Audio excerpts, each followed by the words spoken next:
इस वीडियो में आप सभी का स्वागत है। डिप्लोमा आईडीडी के सभी विद्यार्थियों के लिए यह यूनिट और यह वीडियो बहुत ही इम्पोर्टेंट है, क्योंकि इस वीडियो के माध्यम से हम उन सभी विद्यार्थियों को यह बताना चाह रहे हैं कि डिप्लोमा आईडीडी के सभी विद्यार्थियों को जो प्रैक्टिकल फाइलें लिखनी है, उसमें एक पेपर है और पेपर भी है, पेपर नंबर 3 भी है और उसमें प्रैक्टिकल्स भी लिखनी है, जिसमें असेसमेंट की बात की गई है। शायद फर्स्ट ही होगा, असेसमेंट एंड इवैल्यूएशन के बारे में बात करी गई है, या असेसमेंट के टाइप्स के जो शायद एक बार देख लीजिएगा। मैं यहाँ पे रखा नहीं, इसलिए मुझे क्लियर नहीं हो पा रही है, तो एक बार आप यूट्यूब में जा कर के देख लीजिएगा कि कौन सी आपकी जो है प्रैक्टिकल फाइल बननी है, उसमें कौन कौन से चेकलिस्ट का उपयोग करना है।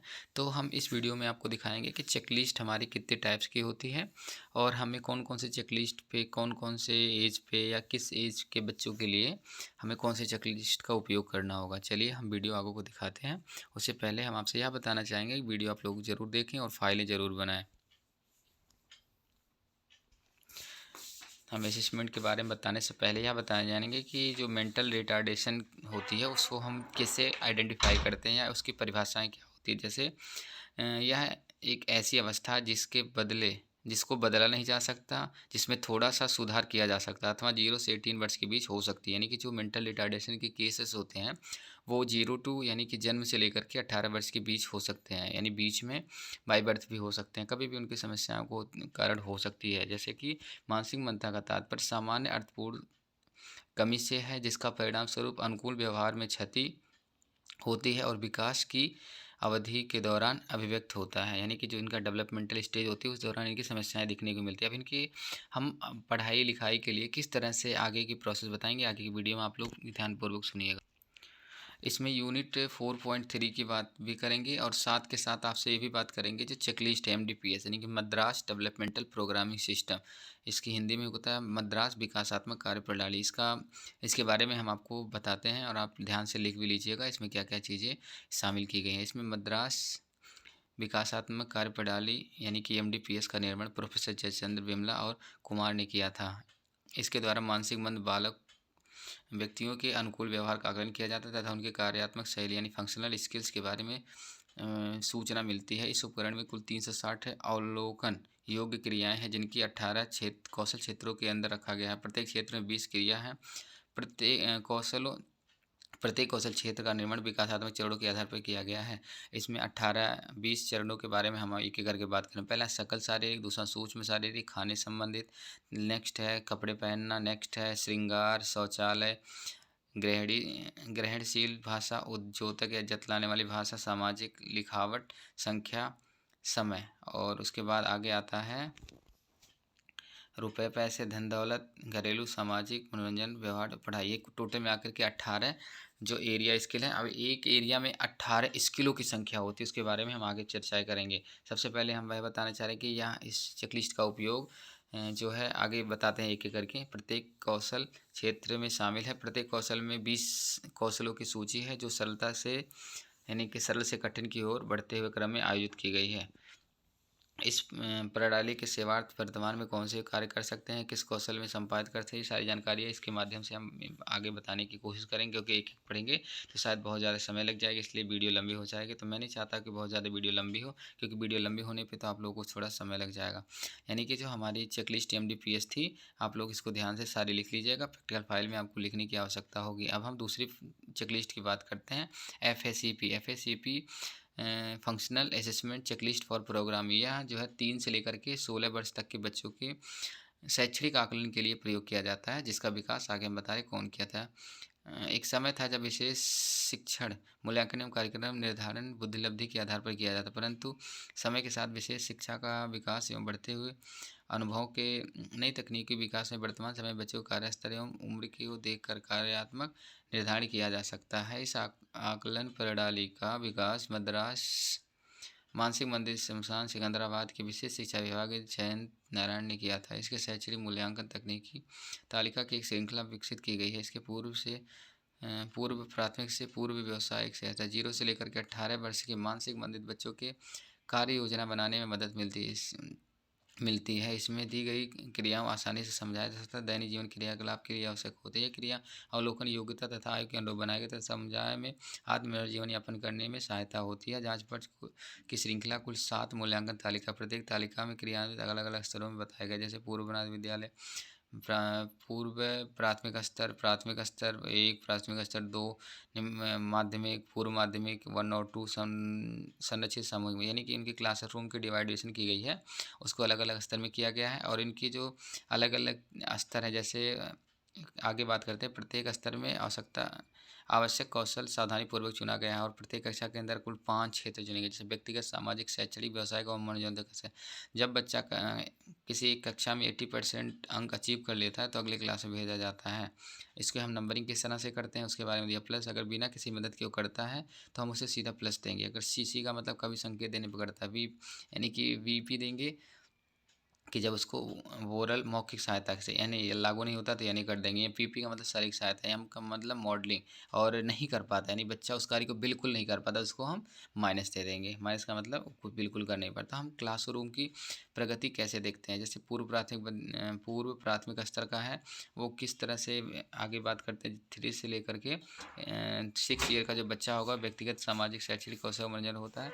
इसमें प्राथमिक लेवल 1 में हम बात करते हैं कि जो उसके आयु की 7 वर्ष होती है, उसमें करीब अपने स्तर की क्लासेस की अगर क्वालिफाई कर लेता है तो आगे क्लास की प्रमोट करते हैं। नेक्स्ट इसी प्रकार से आगे क्लास में भी है, सब एक एक करके दिया गया है, आप लोग खुद ही देख लीजिए, क्योंकि समय कम होने की वजह से हम फटाफट आपको वीडियो दिखा देते हैं कि क्या क्या है सारी, क्योंकि इसके बारे में हम देखिए अब आगे देख रहे हैं क्लासरूम हम किस तरह से पदोन्नत करते हैं। जैसे पूर्व प्राथमिक विद्यालय में अगर 80% पाया तो उसको प्राथमिक विद्यालय में भेज देंगे। अगर 80% से कम है तो उसको प्राथमिक सेकंड भेज देंगे। सेकंड का मतलब कि उसके लो क्लास होगी। अगर उसमें आगे प्रमोट होता है तो हम आगे माध्यमिक भेज देंगे। अगर माध्यमिक में से कम 80 से कम होता है तो उसको पूर्व व्यवसायिक में भेज देंगे।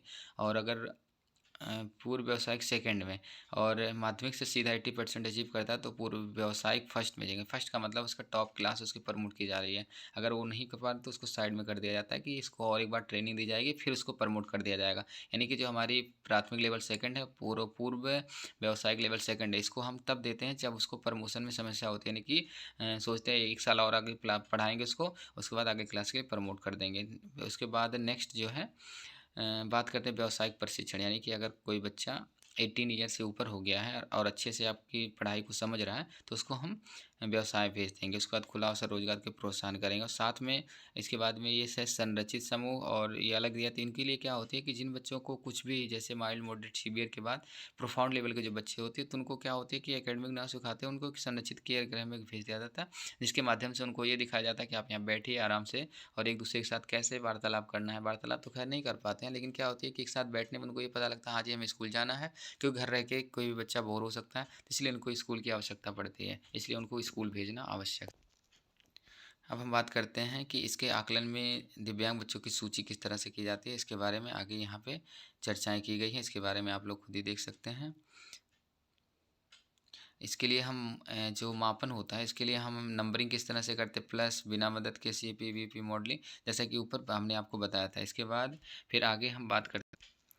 नेक्स्ट चेकलिस्ट का नाम है behavioural assessment scale for Indian children with mental retardation, bracket में उसको बोलते हैं बेसिक एमआर। इसमें पार्ट ए और पार्ट बी होती है। पार्ट ए में स्किल बिहेवियर किया जाता है और जो है समस्या व्यवहार पार्ट बी में पढ़ाया जाता है। तो बेसिक एमआर का विकास NIMH सिकंदराबाद के मैडम रीता पेशवारिया और S वेंकटरमन के विशेष विद्यार्थियों के मानसिक दिव्यांग बच्चों के प्रशिक्षण हेतु शिक्षकों के लिए व्यवहारिक तकनीकी के उपयोग पर सामग्री तैयार करने के लिए बनाई परियोजना के भाग के रूप में विभाजित किया। बेसिक एमआर का निर्माण 3 to 16 ईयर या 18 ईयर के ऊपर विद्यालय में जाने वाले मानसिक दिव्यांग बच्चों के व्यवहार के वर्तमान स्तर को दर्शाने तथा उनके लिए कार्य योजना बनाने के लिए किया जाता है। शिक्षक का इस उपकरण के पुराने दिव्यांग गंभीर व्यक्तियों के लिए भी उपयोग किया जा सकता है। व्यवहार के लिए यह उपयोग सारी जानकारी आपको दी गई है। इसमें करीब कुल मिलाकर पार्ट ए और पार्ट बी की बात की गई। पार्ट ए में कुल 7 कौशल क्षेत्र हैं, जिनमें प्रत्येक क्षेत्र में 40 स्किल हैं। 7 क्षेत्रों के नाम गामक, दूसरा है दैनिक जीवन क्रियाकलाप, तीसरा भाषा पठन लेखन, उसके बाद 5वां संख्या, संख्या समय और छठवें में है घरेलू सामाजिक और सातवें में पूर्व व्यावसायिक रुपये पैसे। अब इसकी नंबरिंग कैसे करते हैं, इनमें कुल नंबरिंग करने का जो निष्पादन है 6 स्तरों में अंक विभाजित कर दिया। अगर बच्चा स्वयं अपने आप से हर कार्य को कर लेता है तो उसको 5 मार्क्स देंगे, संकेत देने पर करता है 4 मार्क्स, और शाब्दिक यानी कि वोरल वीपी देने पे 3 नंबर, शारीरिक सहायता देते हैं 2 नंबर, पूर्णतः निर्भर यानी कि आपके ऊपर बिना आपके हाथ पकड़े नहीं कर कोई भी कार्य कर पाएगा, बिल्कुल 100% आपके पास होगा तो उसको पूर्णतः निर्भर तो 1 नंबर, अगर लागू नहीं होता तो उसको 0 नंबर दिया जाता है। तो इस तरह से हमारी जो चेकलिस्ट है उसका उपयोग किया गया है। तो हम आशा करते हैं आपको जो है तीनों चेकलिस्ट के बारे में हमने थोड़ा बहुत बता दिया है। आप इसके माध्यम से आप लोग जो है और आगे भी है, शायद आप पार्ट बी भी कर सकते हैं। पार्ट बी में करीब 10 भागों में बांटा गया है, 10 है समस्या व्यवहार होते हैं, इन 10 के नाम आगे लिखा गया है, इसके बारे में आप देख सकते हैं। इसकी अधिक जानकारी के लिए हम लाइव क्लास में आपको बता दें। इसमें नंबरिंग कैसे करते हैं, नंबरिंग में कभी कभी करता है 0, कभी नहीं करता 0, कभी करता है 1 नंबर, बार बार करता है 2 नंबर। इसका मतलब कि जो समस्या व्यवहार, चाहे हमने 10 समस्या व्यवहार बताई है, उसमें अगर वो बार बार किसी कार्य को करा तो उसको 2 नंबर देंगे, यानी कि समस्या व्यवहार बहुत ज़्यादा है। कभी कभी करता है तो 1 नंबर देंगे, और बिल्कुल नहीं करता तो 0 नंबर देते हैं। तो ये सारी हमारी मार्किंग करने के तरीके होते हैं। हम इसको आपको शिक्षा मनोविज्ञान जो हमारा सिलेबस है उसमें हम आपको बताने की कोशिश करेंगे, और अच्छे एक्सप्लेन करने के लिए सेकेंड ईयर में पूरी तरह से आपको हम एक्सप्लेन करवा देंगे। मैं आशा करता हूँ आपको यूनिट जो भी हो, लेकिन प्रैक्टिकल फाइल के लिए आपको ये तीनों चेकलिस्ट तैयार करनी होंगी, उसके बाद हम आगे बताएंगे, क्योंकि वीडियो ज़्यादा लंबी ना हो इसलिए हम आपको जल्दी से जल्दी बताने की कोशिश की। अधिक जानकारी के लिए लाइव क्लास में आप जुड़िए, और पूरी जानकारी हम एक एक करके एक्सप्लेन करेंगे, चाहे वो 2 दिन लगे 3 दिन लगे, क्योंकि वीडियो के माध्यम से हमें इस कम समय में ज़्यादा से ज़्यादा टॉपिक को कवर करना होता है, इसलिए हम छोटी वीडियो बना करके आप तक पहुँचाने की कोशिश करते हैं। इसके माध्यम से आप लोग इतना सीख जाओगे कि हमें कैसे कार्य करना है। आगे है वेब्स। वेब्स क्या होती है इसके बारे में ही हम बात चर्चा कर लेंगे। वेब्स ये 18+ ईयर बच्चों के लिए एकेडमिक कौशल के बाद जो है उनको व्यावसायिक प्रशिक्षण के लिए तैयार किया जाता है, जिसमें निम्न कौशल दिए गए हैं। इसके बारे में हम आपसे विस्तृत चर्चा बाद में करेंगे। फिलहाल आपको इतना जानना है कि आपको पढ़ना क्या है, क्या नहीं आता है, सारी जानकारी हम आपको इसके माध्यम से शेयर कर दी हैं। आप इसको एक बार देख लीजिएगा, पढ़ लीजिएगा, नोट बना लीजिएगा, जिससे आपको थोड़ा बहुत सपोर्ट मिल जाएगा। और ये आप मान के चलिए कि पेपर में 100% ऐसे ही क्वेश्चन आते हैं जैसा हम आपको तैयार करके अपलोड करते रहते हैं। तो इसलिए आप लोग ध्यान से इसको अच्छे से पढ़िएगा, जिससे आप लोग को एग्ज़ाम में सहायता मिल सके। चलिए फिर मिलते हैं नई वीडियो के साथ, तब तक सभी को बाय बाय।